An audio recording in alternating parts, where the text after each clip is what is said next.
Well, I've been teaching at the university many decades, but the last 10 I've been honored to continue the course on the Kent State shootings.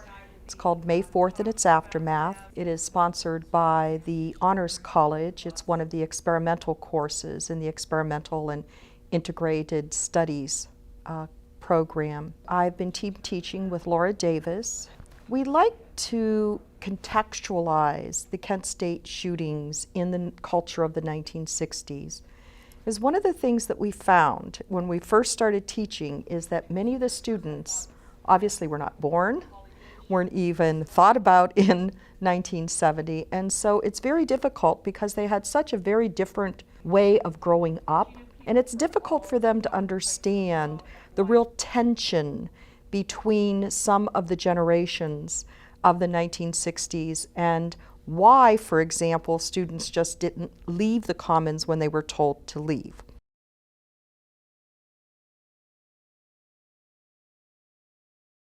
There is a May 4th Visitor Center that's being planned for the first floor of Taylor Hall, which will put it in the heart of the historic site. And the Visitor Center is going to have a permanent exhibit, a museum-style exhibit.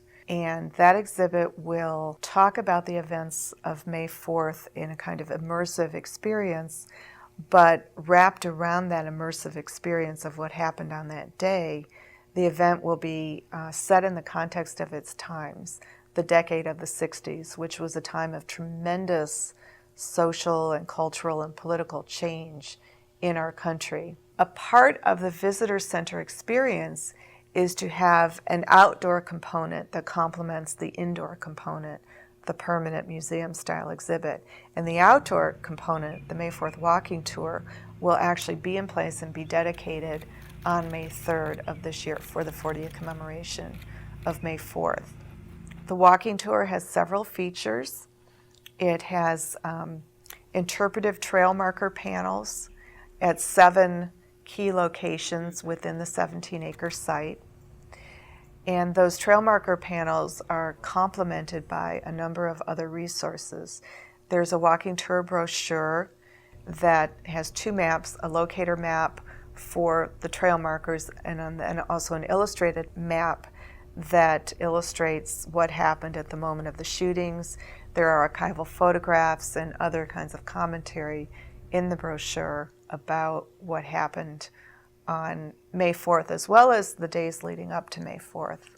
Something that gets added to the experience this year is taking the long view that we now have because of the passage of 40 years and thinking about what the place of this event in history is. And we know that May 4th has a place in history. We know that because of the strong affirmation of the putting of the site on the National Register of Historic Places. The shootings, one of the immediate effects was to cause the largest national student strike in American history.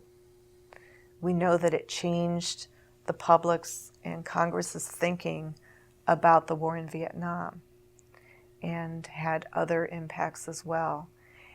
And it also speaks to us about the importance of respecting diversity of opinions, of points of view, of being able to engage in civil discourse, and the extreme importance of talking to each other when we have a difference of opinion, and also the importance of upholding the rights of the First Amendment.